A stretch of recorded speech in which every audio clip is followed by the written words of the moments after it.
বর্তমানে এমন একটা অবস্থা হয়ে গেছে যে আপনি এমন কোনো প্রতিষ্ঠানে যা পাবেন না যেখানে দালাল নাই। বিশেষ করে এখন যদি আপনি দেখেন চিকিৎসা ক্ষেত্রে যে দালাল, তাহলে সাধারণ মানুষ কোথায় যাবে?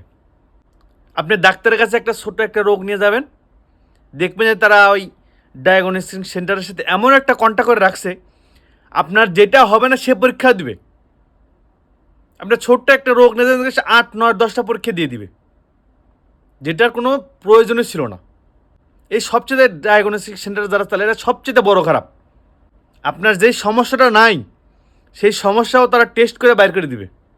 তাহলে সাধারণ মানুষ কই যাবে? 8-10টা টেস্ট করতে বর্তমানে না হলেও 4-5 হাজার টাকা লাগে। তো যারা দিন আনে দিন খায়, তাদের যদি যেটা হয় নাই সেটার জন্য টেস্ট করে 4-5 হাজার টাকা দেওয়া লাগে। এখন মানুষ নিয়ে ব্যবসাটা এটা প্রচুর পরিমাণে চলতে আছে, সেটা হাসপাতালে না গেলে বোঝা যায় না।